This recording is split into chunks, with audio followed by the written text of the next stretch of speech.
The most avoidable cave deaths ever recorded. Dark tunnels, rising water, faint echoes of panicked voices bouncing off stone. These weren't supposed to be stories of death. They were routine trips, common adventures. Yet in each case, warnings were ignored, rules broken, or mistakes made, and lives were lost in tragedies that never had to happen. These are the most avoidable cave deaths ever recorded. 1. The Nam Talu Flash Flood. Thailand, 2007 and 2024. Thailand's Khao Sok National Park hides a maze of rivers and limestone caves, popular with tourists from around the world.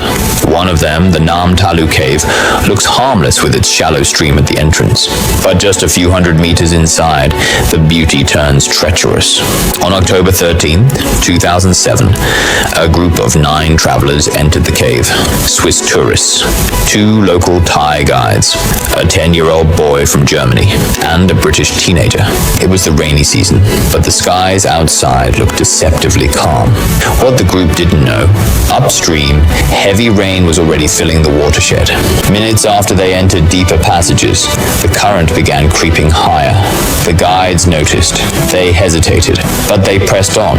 Then the flood came. It wasn't gradual. A wall of water thundered through the narrow tunnels, filling air spaces, turning passages into death traps. 8 people drowned. Only one, the British teenager, managed to claw onto a ledge and survive more than 16 hours before being discovered. The incident shut the cave down during monsoon months.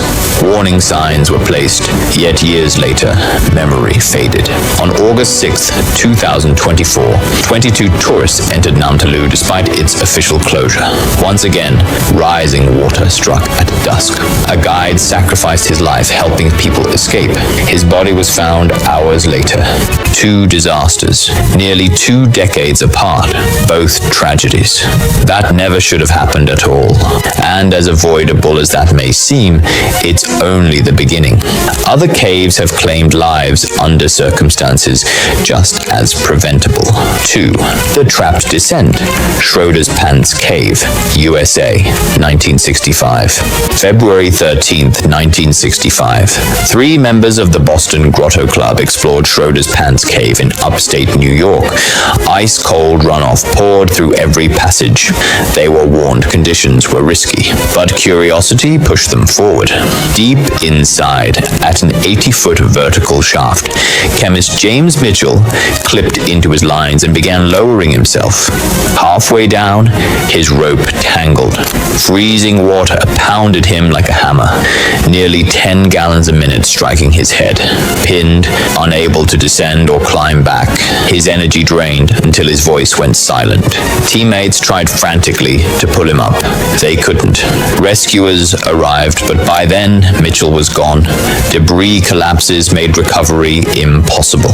The shaft was sealed permanently, his body trapped forever below. What should have been a simple winter excursion became a tomb that remains sealed to this day. 3. A cable snaps at depth. Pierre Saint-Martin, France, Spain, 1952. High in the Pyrenees, August 1952. International cavers descended into Pierre Saint-Martin, the deepest known cave in the world at the time. Among them, Marcel Lubens, a brilliant 33-year-old engineer. After 6 exhausting days, the team began their ascent to the surface, using winches to pull men up vertical shafts. Lubens was on the line, nearly free, when the steel cable snapped. He plummeted nearly 40 meters into rocks below. Amazingly, he survived the fall.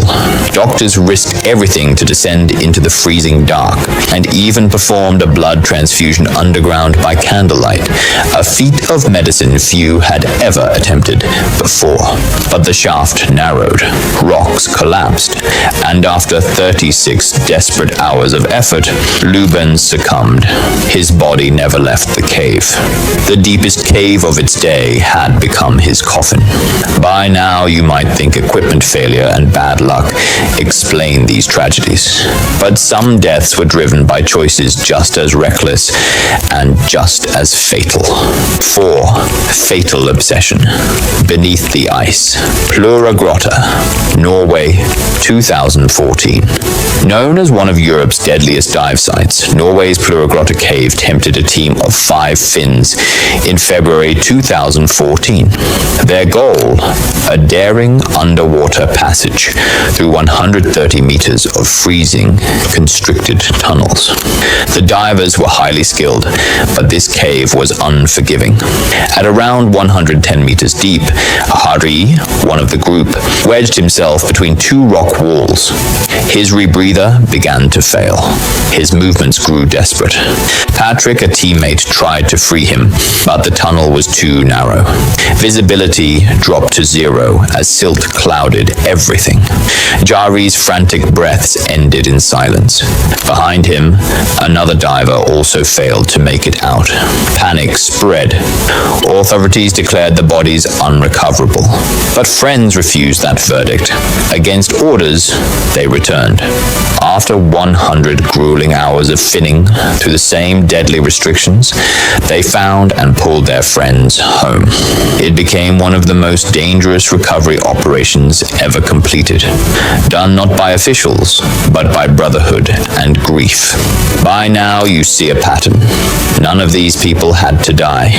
They weren't accidents of fate. They were chances ignored, warnings dismissed. Step 5. Lessons of avoidable deaths. Every cave can be awe-inspiring. Limestone cathedrals cut by water and time, but they can also turn treacherous in seconds. Talu drowned tourists even after clear warnings. Schroeder's shaft trapped a man forever in stone. Pierre Saint-Martin's snapped cable killed a pioneer at the edge of discovery. Pluragrotta suffocated divers in its frozen veins.